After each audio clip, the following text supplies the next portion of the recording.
let's find.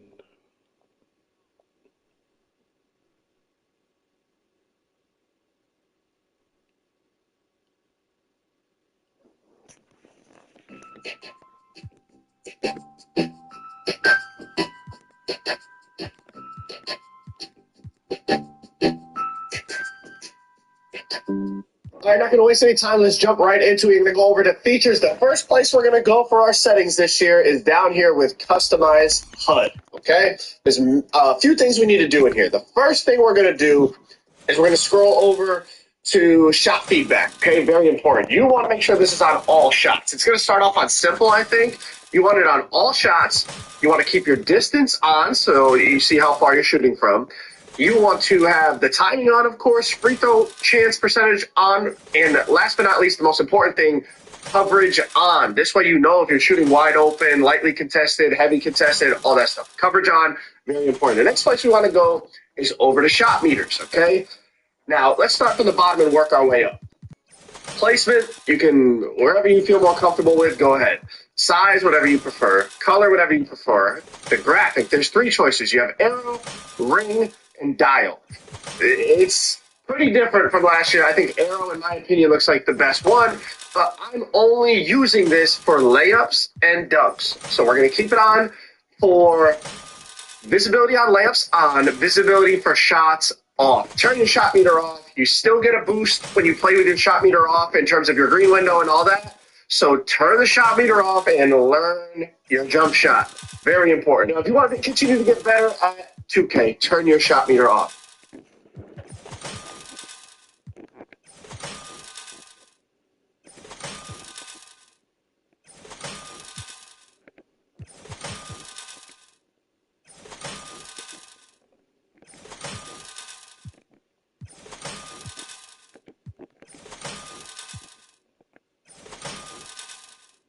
Learn your timing. You will not regret it. All the best players play with their shot meter off. Okay. The rest of this, you can tweak it to your liking, but it's all preference from that point on. So let's move on. Next place we're going to go is to controller settings. Okay, vibration. I know some really good players that swear by having it off. I also know some very good players that keep it on. It's a preference. I don't think one way is right or wrong. I play with it on because it doesn't bother me, but if vibration on the controller bothers you, obviously turn it off. Next, we got shot timing profile. This is one of the biggest changes to 2K this year. Okay, you can choose what type of shooting you want to have it on. In my opinion, high risk reward seems like the best option unless you have bad internet or you're just extremely new to 2K. Maybe you want to look at the low risk or normal risk or even real player percentage or difficulty bait, whatever. But if you are trying to be in the most control of whether your shot goes in based off of your skill of releasing that button, high risk reward seems like the best way to go, in my opinion. Layup timing, I'm doing the same thing. High risk, high reward. Free throw timing. It starts off on real player percentage, I believe. So make sure you change that to user timing so you have control over whether you make your free throws or not.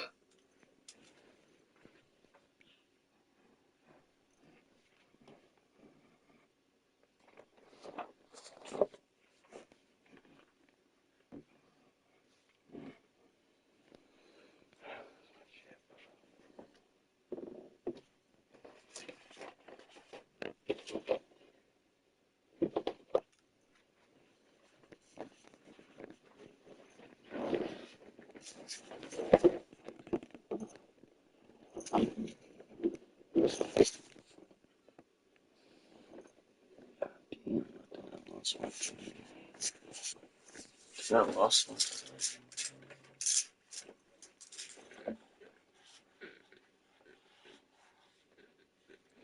No idea.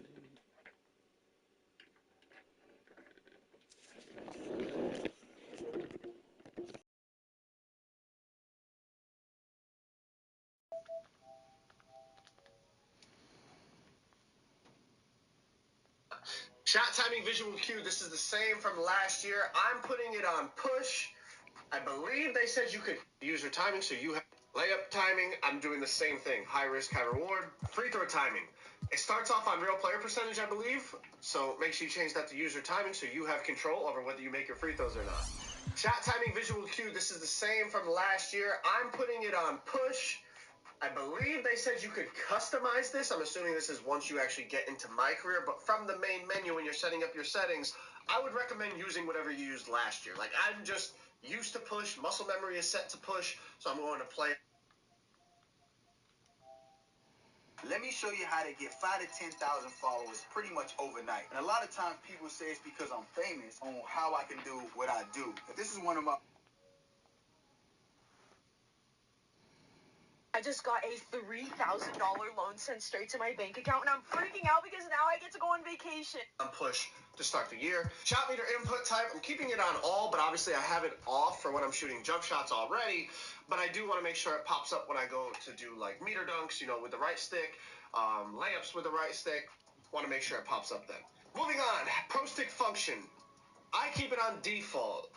This is so that you can shoot with the stick, dribble with the stick, all that. But if you wanted to change it, obviously you have the option. I think playing with it on default is the best way to go. Pro stick orientation, very, very important. You have it on absolute. This has been year after year after year. Absolute is the best way to go. That way when you're dribbling, the angle you flick your sticks is the same, regardless of where you are on the court.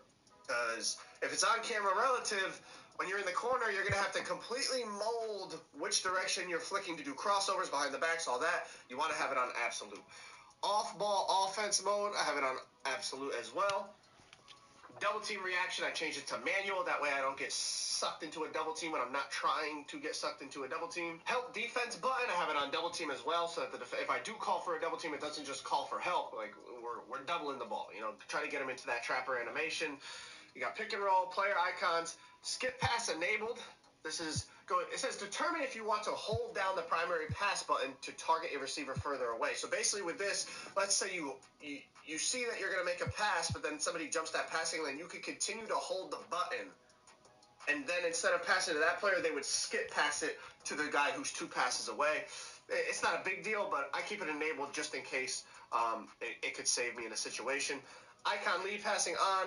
Pro stick pass type normal. I don't really pass with the pro stick, but if I do, I don't want him to do anything extra to potentially get a turnover. Now with icon passing, I have it set to default. You can also put it on full receiver or pass type control, but I prefer to play with it on default. I just want a regular icon pass like I did in the past.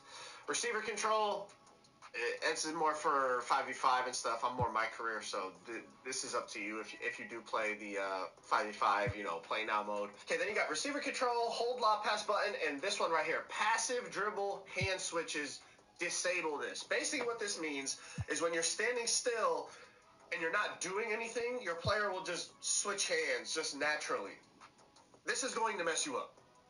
You're going to think the ball's in your right hand, and you're going to be flicking your stick accordingly to do a dribble move out of your right hand, but because this was on, now the ball's in your left hand because he has passive dribble hand switches on.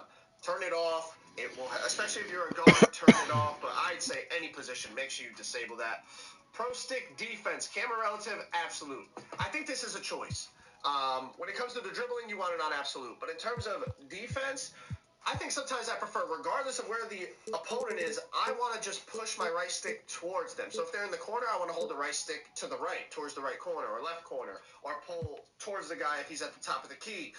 If it's on absolute, you're just going to push up all the time. So it's a choice. I'm going to start with on camera relative, but I feel like this is something I'll bounce back and forth between until I find something that I really like. But I think at first, I just want to push towards the guy with the ball no matter where he is. So I'm going to keep it on camera relative, but you experiment with that. Shading indicator, who to guard. I turn my who to guard off, and you're not really sure. Box out assist strength. Depending on your position, I think this changes it. If you're on like a 6-foot guard, I think put it on 100, because all you're looking to do is put a body on somebody, and that's going to box out the best rebounder on the other team. So you might want to turn this down to lower level so that you're not getting sucked into a box out somewhere. But for me, playing as a guard, I'm going to play with it kind of high. I'm going to start with it around 75 and then tweak it from there depending on how it feels. But like I said, I think this is based off what position you play. Last but not least, pass target profile. I play with this all the way on openness. I put it on 98 openness every year, but I pretty much icon pass every pass that I make. So you can play with that if you want. If you're somebody that passes with the A button, maybe you don't want it all the way on openness. But I pretty much icon everything, so for the most part, this doesn't really have an effect on me. But I put it on openness just in case I do click A one time. I just want it to go to the most open player regardless of where that player is. Last but not least, in the regular settings menu, there's not much you can change here. Most of the stuff in here is like fatigue and injuries and stuff for play now, offline, and whatnot. But one thing in here I do recommend you change is motion blur. I think this starts on 50 when you get the game. You're going to want to turn this all the way down.